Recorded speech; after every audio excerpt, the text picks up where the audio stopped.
Taasisi yetu imeundwa miaka 30 iliyopita.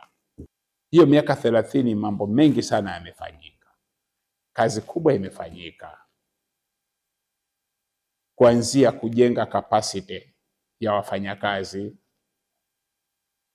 kuja kwenye eneo la miundombinu ya matibabu pamoja na huduma za mikoba. Mambo mengi yamefanyika. Napenda kueleza mageuzi ambayo yamefanyika katika hii miaka minne.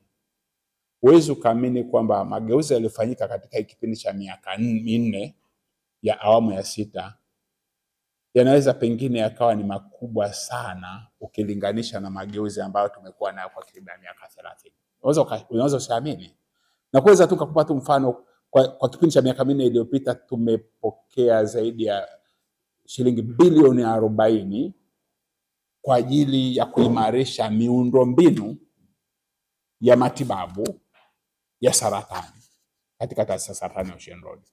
Tukiongelea miundombinu tuna maana kwamba mashine za matibabu, tuna maana mashine za maabara, tuna maana mashine za ugunduzi wa saratani ikiwa katika hatua za mwanzo kabisa kama jinsi ambavyo tulivyo na hiyo PET scan hapo, pamoja na vinginevyo.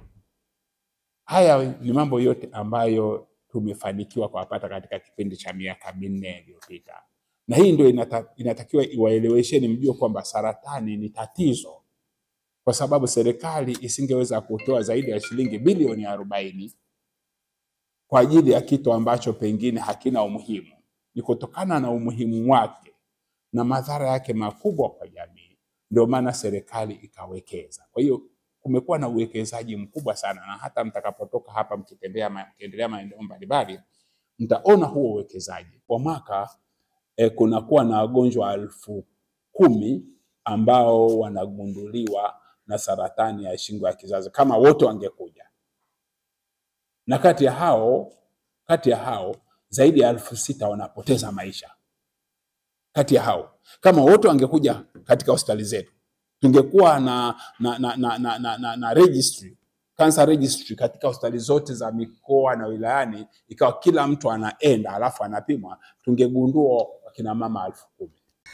Lakini mimi kwa sababu na experience na ni mtu ambaye sasa hivi nipo kwenye field hiyo, kazi yangu kubwa sana sasa hivi ni kuhamasisha watu kufanya uchunguzi. Lakini nikizungumzia kidogo kwenye huu upande wa uwekezaji, unaweza kaona hapa nyuma yangu kuna hili jengo limeandikwa Nuclear Medicine PET CT Center. Hapo ndani imewekwa mashine ambayo hatukuwahi kuwa nayo kimsingi tangu kupata uhuru wa nchi hii. Inaitwa mashine PET CT scan. Ni mageuzi makubwa sana, na ndio mashine pekee ambayo inaweza kugundua saratani ikiwa inaanza katika hatua za awali. Lakini pia ni mashine ambayo inaweza kusaidia kugundua kama saratani imesambaa kwa kiwango gani.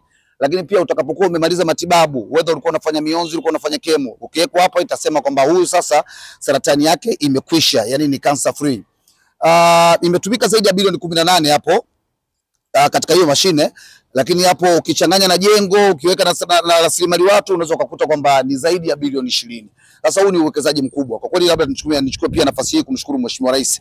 Na wakati tulipokuwa Dodoma kule katika kilele cha maadhimisho ya wiki ya afya, nilimuomba mkurugenzi wa taasisi ya saratani Ocean Road wambariki mama au tumshukuru mama kwa kulibadilisha hili jengo kutoka kuitwa Nuclear Medicine PET CT Center na liitwe Samia Suluhu PET CT Center.